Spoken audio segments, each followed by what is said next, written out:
சென்னையில் அதிகாலையில் கேட்ட வெடிச்சத்தம். ஆம்ஸ்ட்ராங் கொலை வழக்கில் கைது செய்யப்பட்ட 11 பேரில் முக்கிய குற்றவாளி என கூறப்படும் திருவேங்கடம். எதற்காக அவர் சுட்டுக் கொல்லப்பட்டார்? அவரது பின்னணி என்ன? ஏற்கனவே அவர் செய்த கொலைகள் என்ன?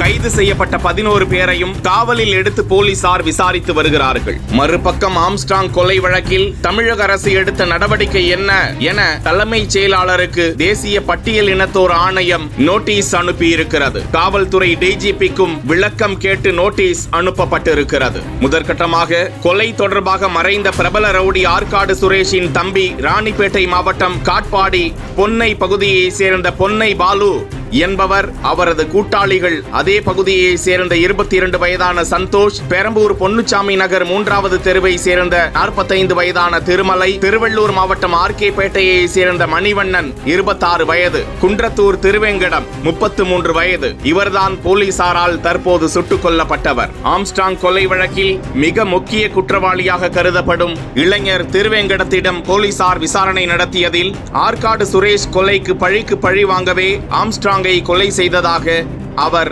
வாக்குமூலம் அளித்திருந்தாராம். திருவேங்கடம் ஆம்ஸ்ட்ராங்கை மட்டும் கொலை செய்யவில்லை, அதற்கு முன்னதாக பகுஜன் சமாஜ் மாவட்ட தலைவர் தென்னரசு என்பவரையும் கொலை செய்த வழக்கில் கைது செய்யப்பட்டவர்தான். 2015ஆம் ஆண்டு அந்த கொலை நடந்தது.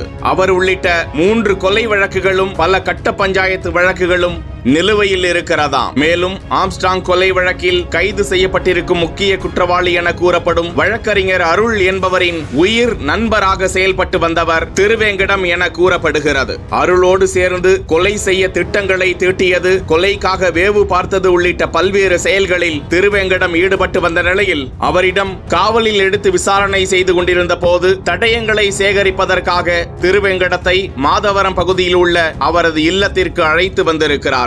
அப்போதுதான் போலீசார் சற்று அசந்த நேரத்தில் அங்கிருந்து தப்ப முயன்றாராம். உடனடியாக போலீசார் அவரை சரணடையுமாறு பலமுறை எச்சரிக்கை விடுக்க வீட்டில் மறைத்து வைத்திருந்த கொடூர ஆயுதத்தை எடுத்து வந்து போலீசாரை தாக்க முற்பட்டாராம். அப்போது தற்காப்புக்காக 3 முறை போலீசார் சுட்டார்களாம். இதில் சம்பவ இடத்திலேயே ரவுடி திருவேங்கடம் பலியானார். உடல் சென்னை ஸ்டான்லி அரசு மருத்துவமனைக்கு கொண்டு செல்லப்பட்ட நிலையில் ஏராளமான உயர் அதிகாரிகள் அரசு மருத்துவமனைக்கு சென்று ஆய்வு செய்து விசாரித்து வருகிறார்கள்.